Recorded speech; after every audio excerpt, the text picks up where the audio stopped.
Mark 5. So Jesus and him disciples cross go the other side for the river for Gerasenes area.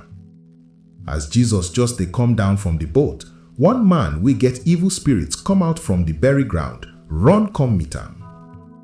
Na inside bury ground the man dey stay, and nobody dey fit tie am, even with chain. Because dem don tie him hand and leg many times with chain and handcuff, but he dey cut dem throw away. Nobody strong reach to hold am. Every day and night, for the bury ground near where mountain dey, he dey shout, dey use stone dey cut him body. When he see Jesus dey come from far, he run go meet am, come bow down for him front. Then he shout, "Make you leave me, Jesus, you wey be God Almighty Pikin. I take God beg you, not suffer me." Because Jesus don tell the demon before, say, "Comot from that man body." Jesus ask am, "Wetin be your name?"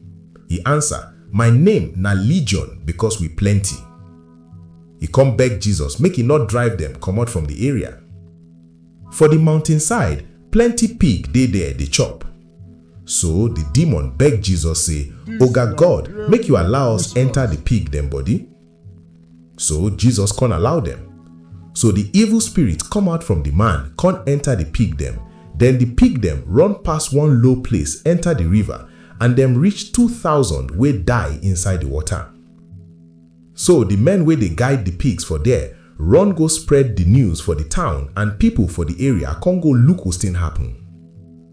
When them waka come meet Jesus, them can see the man wey demon dey inside am before sit down for there. He wear cloth and him head correct, so fear catch them. People wey see wetin happen to the man wey get demon before can't tell others wey come. Then them beg Jesus make he come out for their area. As Jesus dey enter boat, the man wey get demon can't ask whether he fit follow am. But Jesus not gree make the man follow them. Instead, he tell am, "Go your house, go meet your people, and make you tell them wetin God don do for you, because God don sorry for you." So the man can't go, begin talk for the whole village about wetin God do for am, and everybody wey hear am surprise well. When Jesus don cross go the other side with boat, plenty people come gather around am for the water side. Then one oga for the synagogue, wey him name be Jairus, waka come, and when he see Jesus, he fall for him front. They beg am say, "My small daughter don nearly die. Make you come touch am so that he go well again." Jesus and plenty people can't follow am, and the people they push Jesus from every corner. He get one woman among them wey don dey menstruate for 12 years now. This woman don suffer well for many doctor hand, and he don spend all the money wey he get, but instead of am to well, the sickness con dey worse more. When he hear about Jesus, he waka go where Jesus dey, come manage touch him cloth, because he talk for him mind say, "If I go fit touch him cloth, I go well." At once, the blood can't stop, and he feel am for him body say he don well.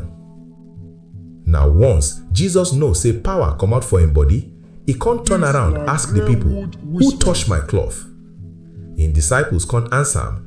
"You see all these plenty people they push you, and you they ask, 'Who touch you?' But he can't they look everywhere, make it for see the person wey touch him." Fear catch the woman when he know wetin happen to him. So he come meet Jesus, kneel down for him front, come tell him everything wey happen. So Jesus tell him, "My pikin, your faith don't make you well. Make peace follow you, and make you well finish." As Jesus still dey taught, people from Jairus' house waka come tell Jairus say, "Your daughter don't die. Why you still dey worry the teacher?" Jesus not listening to them, but he can't tell the man, "Make you not fear, but make you just believe." Jesus not let anybody follow him except Peter, James and John, wey be James' brother. Them can't reach Jairus' house, can't see plenty people they make noise, they cry. When Jesus enter, he tell them, "Why una they cry like this? The pikin never die, he just they sleep." Them can't they laugh am. Jesus drive them go outside, can't take the pikin papa and mama with the disciples wey follow am go inside the room where the pikin dead body dey. Then he hold the pikin hand small, can't tell am, "Talita kumi," wey mean, "Small girl, get up." The girl wey be 12 years that time Come get up at once, begin waka around the house. Everybody surprised for wetin happen. But Jesus warned them well, say, make them not let anybody know wetin happen so. Then he can't tell them, make them give the pikin food chop. This na Greywood whispers. Voice wey no loud, but get sense.